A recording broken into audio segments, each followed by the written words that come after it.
South இந்தியாவிலேருந்து டெல்லிக்கு போன ஒரு best kick boxer. Sticking on his daytime. It's a bad line till he gets his arms down.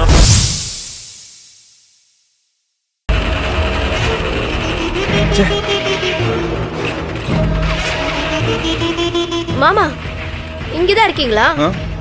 உங்களை எங்கெல்லாம் தேடுறது? நான் எங்க இருக்கேன்னு தெரியாம தேடினது உன் தப்பு. சரிதான். ஆமா, நேத்து அமுதாவுக்கு மாஸ்டர் பிளான் எல்லாம் போட்டு கொடுத்தீங்களே, அது என்னாச்சுன்னு ஃபோன் பண்ணி கேட்டீங்களா? நீங்க எல்லாரும் சொன்னீங்கன்னு தான் அவளுக்கு போனே பண்ணேன். இதுல ஃபாலோ அப்ஸ் வேற நான் வச்சுக்கணுமா? போயால் நீ முடியாது. வச்சுக்காம அப்புறம் எதுக்கு ஐடியா கொடுத்தீங்களா? அடடா, இப்ப என்ன பண்ணணும்னு சொல்ற?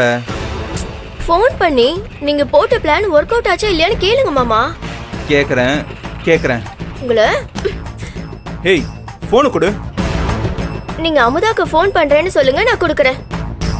பேசுறேன், போனை கொடு. கால் பண்ணுங்க. லவுட் ஸ்பீக்கர் போடுங்க. ஐயோ, வயிறு வலின்னு போய் சொல்லிட்டோம். டிவியும் பார்க்க முடியாது, சமைக்கவும் முடியாது. ஐயோ, ரொம்ப பசிக்குதே. அப்பா கிட்ட சொன்னா அவர் கஞ்சி தான் நல்லதுன்னு சொல்லுவாரு. மணியனு மாமா பேச்சுக்கிட்டு இப்படி ஆயிடுச்சு.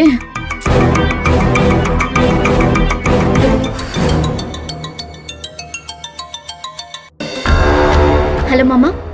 என்ன முதா, நான் சொன்ன மாதிரி உன் அண்ணி கிட்ட சமைக்க முடியாதுன்னு சொன்னியா?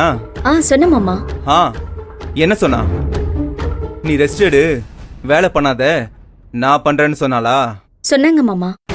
சொன்னா செஞ்சாளா? இல்ல, சமைக்கதான் வந்தாங்க. ஆனா அண்ணனும் அண்ணியும் சினிமாவுக்கு டிக்கெட் போட்டு எங்களையும் வர சொன்னாங்க. மத்தியானம் லஞ்ச் கூட வெளியே சாப்பிட்டுக்கலாம்னு சொன்னாங்க.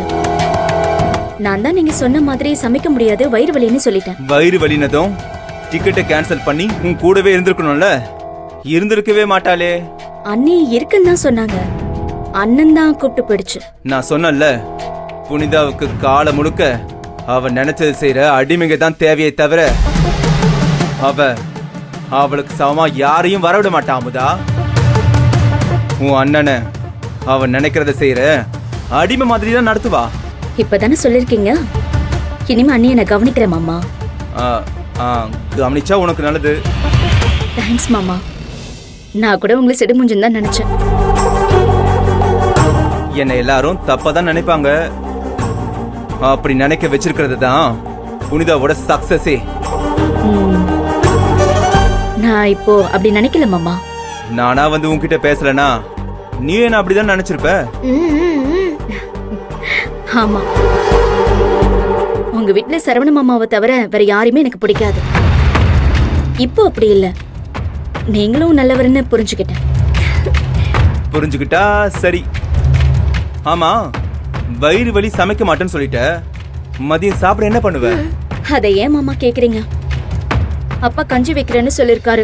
எனக்கு கஞ்சி சுத்தமா பிடிக்காது. வேற என்ன பிடிக்கும் உனக்கு? என்ன பிடிக்கணும் புரியல. இல்ல, சாப்பிட என்ன பிடிக்கும்னு கேட்டேன். எனக்கு மட்டன் பிரியாணினா ரொம்ப பிடிக்கும் மாமா. சரி, அப்ப நீ போனை கட் பண்ணு. எதுக்கு? இன்னும் 1/2 மணி நேரத்துல உன் வீட்டுல நான் இருப்பேன். ஐயோ மாமா, அப்பா இருப்பாரே. அட ஆமால, அவர் நான் மறந்தே போயிட்டேன். சரி, இன்னும் 1/2 மணி நேரம் கழிச்சு மிஸ்கா கொடுக்குறேன், வீட்டுக்கு வெளியே வந்து நில்லு. எதுக்கு மாமா? உனக்கு தான் பிரியாணி பிடிக்கும்னு சொல்லிட்டல, வாங்கி தராம இருந்தா தப்பாச்சே. உன் வீட்டுக்கிட்ட வந்துட்டு நான் மிஸ் கால் கொடுக்குறேன், வந்துரு. ஓகே மாமா.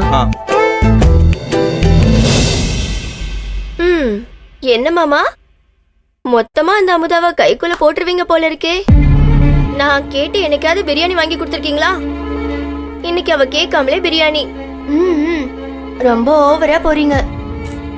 ஆடு தானா வந்து சிக்குது, அந்த ஆடையே பிரியாணி போட்டுருவோம். நீங்க அசத்துங்க.